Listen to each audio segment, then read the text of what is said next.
Narada Gospel TV indirimbo bahise I love you Lord ndagukunda mwami kuko imbabazi zawe ntizitsindwa kuri jye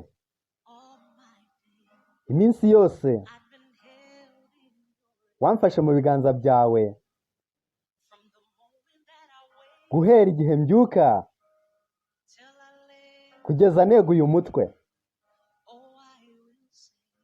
nzaririmba ineza y'Imana nzaririmba ineza y'Imana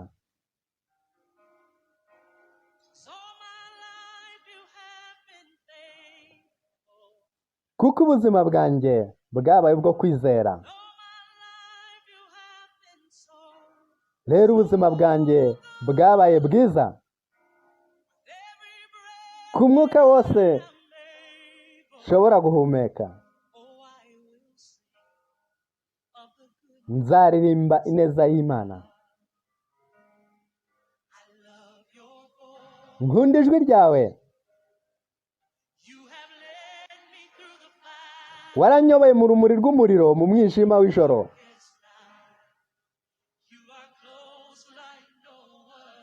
nta wundi wanyegereye namenye kuri data namenye kuri inshuti kandi mbayeho mu neza y'Imana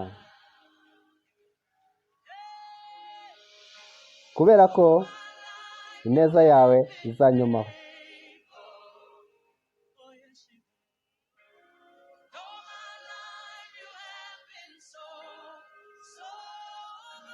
kandi ubuzima bwanjye bwabaye bwiza ku kwizera rero ubuzima bwanjye bwabaye bwiza ku mwuka wose nshobora guhumeka nzaririmba ineza y'Imana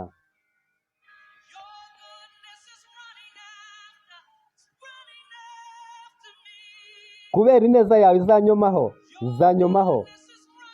ineza yawe izanyomaho niyo ubuzima bwanjye bwacika intege nkagwa hasi naremeye nzamuye amaboko naguhaye buri kimwe ineza yawe izanyomaho ineza yawe izanyomaho ineza yawe izanyomaho ineza yawe izanyomaho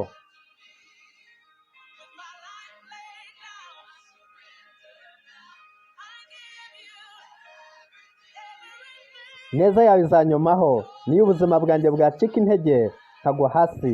naremeye nzamuye amaboko nguhaye buri kimwe ineza yawe izanyomaho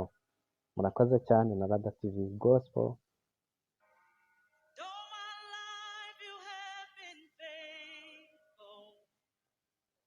ubuzima bwanjye bwabaye ubwo kwizera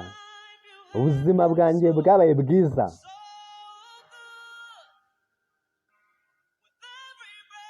ku mwuka wose nshobora guhumeka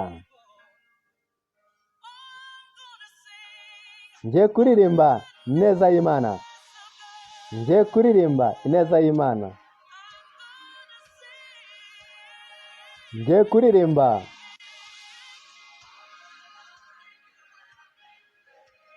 kandi ubuzima bwanjye bwabaye ubwo kwizera rero ubuzima bwanjye bwabaye bwiza ku mwuka wose nshobora guhumeka nzaririmba ineza y'Imana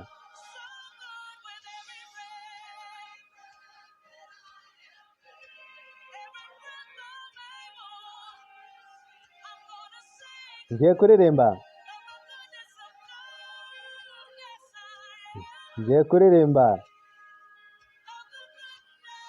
ineza y'Imana